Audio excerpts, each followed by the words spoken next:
Hey, how you doing? Daniel Ruiz Tyson, the Writer's Life Sunday, 25th of August. One of my cousins turns 21 today.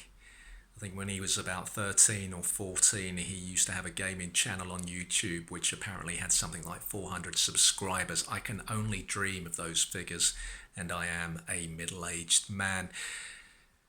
His birthday kind of, well, it does. It takes me back to not so much when he was born, but more when I knew he was on his way and how kind of insecure that made me feel because of my own situation. I wasn't great with girls, and I think that was a lot of that was to do with how we lived in the bedsit, the embarrassment of that, the closeness of my relationship with my mum because my dad had, they divorced. My dad had moved out, albeit only downstairs. See previous videos for the background to that.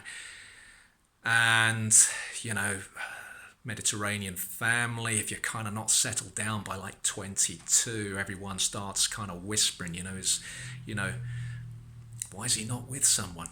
Doesn't he want kids? Is he gay? And it really was like that. I mean, hopefully and thankfully, I think the world has kind of moved on a bit. I'm not sure whether that's the case maybe in the Mediterranean. I don't think I know too much about that culture these days, but certainly in the community that I moved about in the 90s, that would have been the case and was indeed the case. And I remember when my cousin got married, we'd grown up together, we did everything together, we'd gone to school together, done classes together, got our first Saturday job together. We were more than brothers, really. And I think it's a cultural thing as well. Certainly in the Southern European community, your cousins, it's a massive thing. I'm not sure that's the case here, but, we were very, very close. And when he got married, I remember about a year before he got married when he announced he was getting married, and I was crestfallen, really. Partly through selfish reasons because I knew I was losing him, and also because I knew it just piled the pressure on me. And I remember that my mum's best friend, who lives in Spain, her husband was our first landlord in Mayflower Road.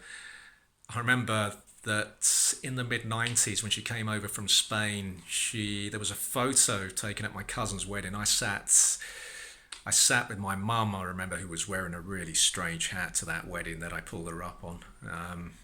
Little black thing, it was like she was going to Ascot. But I'm kind of doing this at the wedding in this particular picture. I'm wearing a beige suit, which I was quite happy with. The beige suit, actually, I would wear about 3 days later when I fled a temp job. After half a day, I fled through a toilet window just because I thought this is going to be an awkward conversation to have with the employer to say that I'm leaving after 4 hours. I'll save that story for another day. But yeah, I remember this picture. I've actually got it. It's in the study. I've got what is my second nose at the time. And my mum's friends said, oh, look at you there. That's because you know the good times are ending. And I think there was something in that. I was just, really, really down that my cousin was getting married. Eventually, I got used to it. I was still seeing him. We were still playing football together every week. He'd moved out of London. I wasn't able to get there that much. And, he worked long hours as well in central London. But I remember then about a year before, well, not a year before, it's not I don't know how long it takes goats to give birth. I don't know how long their pregnancies are. It wasn't a year before, it would have been about 7, 8 months before my cousin was born that my mum got a call at home, and I was there, and I knew it was my cousin from the gist of the conversation. My cousin was as close to my mum as I am to my aunt, his mum. And I knew from the gist of the conversation that I was hearing that his wife was expecting a kid, and I just thought, oh, Christ. Really, it was all about me. I was just thinking, how much pressure is this going to put on me? Here I am sleeping on a fold-up bed. I can't get a girlfriend. If I had a girlfriend, I certainly wouldn't bring her back to this place. How am I going to explain the fact that I don't have a bedroom, the fact that I'm sleeping on a fold-up bed, the fact that have we share a communal toilet with 11 people, and that one of our neighbours is my dad, whose 2 rooms aren't even connected. It was just really, I was really down at the time, and I just thought, this is, yeah. So the kid on his way, pressure.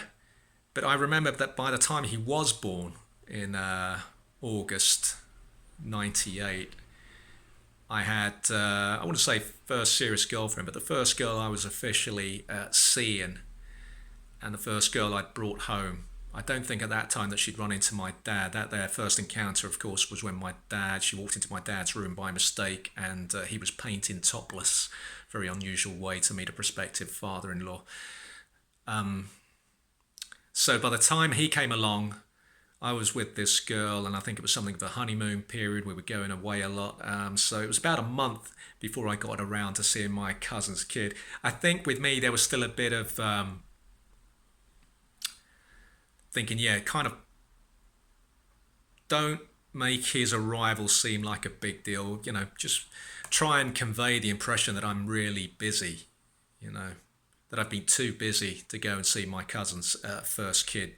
By the time I went to see him, or they brought him to my aunt's, he was a month old. That was way too long. I should have gone earlier. I've never been great with those things, but it was a big thing because I remember thinking that he was the first male in the family since me. So for me, it was a big deal. I just didn't want, it just, I knew that my mum was very keen for me to settle down and for her to have some grandchildren. And, there was just no way I was ready for that in my 20s. I was just a very immature kid. I did my growing up when I had to leave home because of circumstances. Whereas I think with English kids, I think they're far more independent. I don't think that they're as close to their families. And I think that's a sad thing, but I also find it admirable because they're far more independent. So an English kid grows up, they want to leave home right away, whether it's going to university or just moving out. They're fiercely independent, and certainly not the case with Mediterranean kids. My sister was more independent than me. I mean, once she left home at 18, that was it. She never came back. She's been all over the world. Me, though, I was just very much a homebird. I think if my parents hadn't passed away, I think there's a strong chance I might have been one of those guys who reaches middle age still living at home. It's just, it's kind of a very Spanish thing about me. I was just in no hurry to grow up, and suddenly around me, cousins are having kids, and you're just thinking, wow, this is really what we're meant to be doing now. And I'm not sure about that. And here I am 20 years on, and I'm still not sure about that. It's,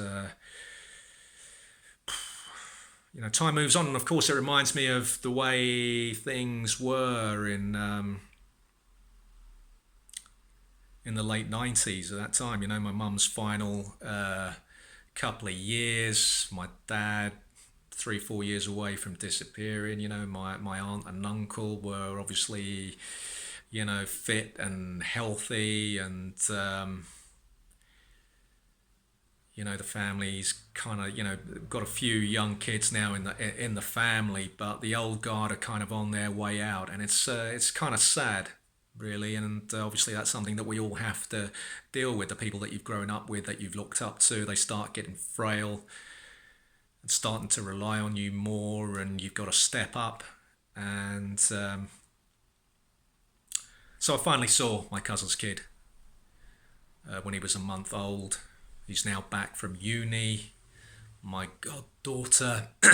That's not emotion there, by the way. That should be me having a glass of water. Let's see if I can get through to the end of this. That should be edited. I'm not going to edit it. Click the share and subscribe button. I ought to get a glass of water now. I need to wash my hair as well. Hope you enjoy your day. And, if you're going out in the sun, don't be silly. Put some sun cream on, put a big hat on. And if you're in your garden, have a think about the people who might want to open their window, the people in your building who might want to open their window. Are they going to feel the need to make small talk with you because you can see them and they can see you?